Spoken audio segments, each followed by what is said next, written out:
Audio on demand from Vision Christian Media. Foundations. The name Yom Kippur came about over a period of time, and it's just the tradition now, and that Yom Kippur means day like Purim. We learned about the Feast of Purim. Yep, with Esther. Yeah. The story of Esther. Foundations. Understanding the Jewish foundations of our Christian faith. With Robbo Robinson and Mandy Warby. Yom Kippur is the Jewish Day of Atonement, the sixth of the 7 mandatory festivals of the Lord. As with all of these festivals, Jesus, our Messiah, fulfills every one of them. Over the next few programs, we're going to learn how he fulfills the Day of Atonement. You know, all of the feasts have the parallel where you can look at them and go, oh, wow, Jesus fulfills them in all of these different ways. Yom Kippur is one of the more obvious ones. It becomes very, very blatant the more you learn about it. Yom Kippur is also the holiest and the most solemn day in the Hebrew calendar. And you mentioned that it was number 6 out of the 7 mandatory feasts of the Lord, and it was actually instituted in Leviticus 23. Actually, just as a complete aside, when Yom Kippur is happening in Israel, it's like the entire nation shuts down. Like everything, buses, trains, TV, everything shuts down. Wow. Everything shuts down. And that's why Israel was a bit of a sitting duck during the Yom Kippur War. Their enemies decided to attack them. Wow.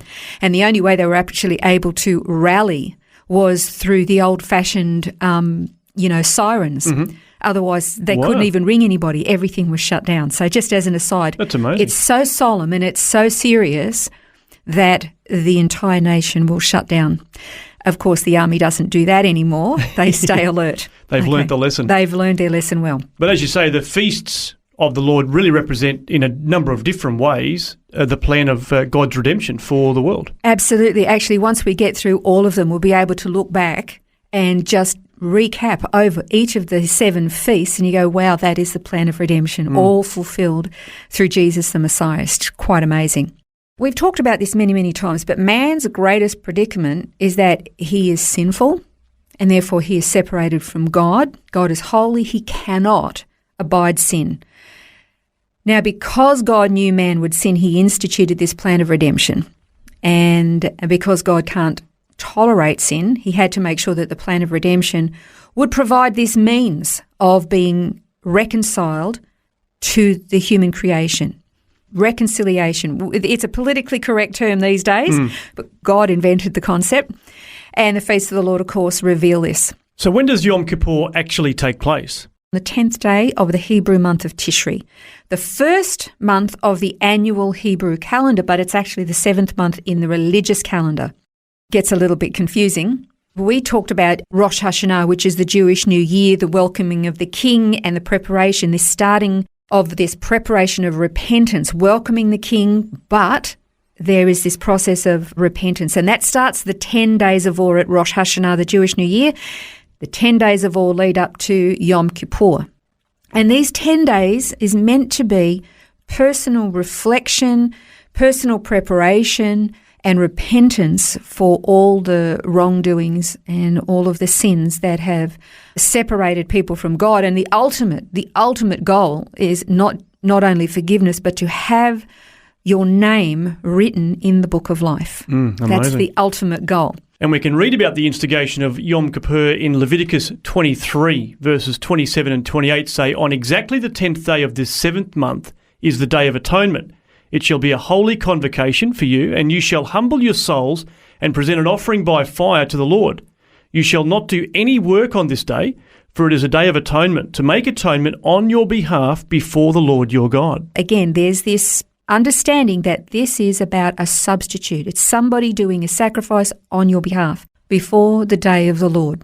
Now, we should note that the details of what took place on Yom Kippur are found in Leviticus 16, but the Bible doesn't actually refer to it as Yom Kippur. So how did that name come about? The name Yom Kippur came about over a period of time, and it's just the tradition now, and that Yom Kippur means day like Purim. We learned about the Feast of Purim. Yep, with Esther. The story of Esther. Yeah. And so the story of Esther, in just very briefly, is Esther goes, well, Haman, wicked Haman, boo, hiss. He has this scheme where he deceives the king, and he puts out this edict that the Jewish people were going to be annihilated, completely, genocide of the Jewish people, another attempt. And Esther is asked by her uncle Mordecai to go before the king and plead their case. And she says, well, I can't. It's illegal. If I go before him without him summoning me, it's a death sentence. But in Esther 4:16, it actually gives us the account of what happened. Yeah, so she says to her uncle Mordecai in this verse, "Go assemble all the Jews who are found in Susa and fast for me. Don't eat or drink for 3 days, night or day. I and my maidens also will fast in the same way, and thus I will go into the king, which is not according to the law, and if I perish, I perish." Amazing, isn't it? So here you've got a lady, she's like a substitute. She's this go-between. Yeah. I will go between me, my people, and the king, offer my life in the hopes that I can bring about their salvation. So again, you've got this principle of a substitute. So that's where the name Yom Kippur comes from, given to the Jews regarding this Day of Atonement. And in the role of the Day of Atonement, the high priest is particularly important. His role is absolutely vital, and the actual function or the outworking of the Day of Atonement can be a little bit gruesome. Actually, many of the feasts are, when you look at Passover and everything, somebody's got to die. Blood has to be shed, so it can be a little bit gruesome. But the high priest's role is very, very important, crucial actually. So the Holy of Holies is this little tiny room that is situated in the centre or the heart of initially the tabernacle, then when the temples were built, right in the heart of the temple. And this little room was where the Ark of the Covenant and the mercy seat were, and nobody could go in there, not even to dust. Throughout the year, only once a year, and the high priest would go in there and he would go through numerous ceremonial washings and cleansings. We would say baptisms, mikveh. He would go into this water cleansing, numerous of them. He wore special garments just for this day. He had to go through all this ritual. He would offer a bull as a sin offering for himself and his family. His family was the priestly family, the family of Aaron. And he had to be all cleansed. He had to be all sacrificed up, ready to go in there so that he was clean. And he'd go in with fear and trembling, thinking he may not come out. He would go in with fear and trembling. This is a serious, serious ritual or ceremony. He's literally coming before the presence, the very presence of God. And remember, God can't tolerate sin. So he had to make sure he was well and truly washed and clean, sparkling and shiny before he entered this little place. But he would take in there the blood of a goat that he would sprinkle over the mercy seat. But here's the fascinating thing. They would bring 2 goats. They had to be perfect without blemish, but they would bring 2 goats to the entryway to either the tabernacle or later the temples. And then the priest would cast lots. And depending on which one the lot fell to, 1 goat would be sacrificed. Its blood would be shed, and he would take that and sprinkle it on the mercy seat in the Holy of Holies. The other goat had a very special or specific role. And you want to know what that role is, don't you? I sure do.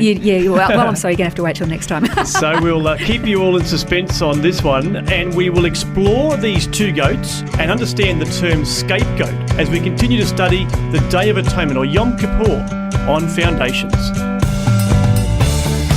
This has been Foundations, a look at the Jewish foundations of our Christian faith. For study notes, resources and more, see vision.org.au/foundations.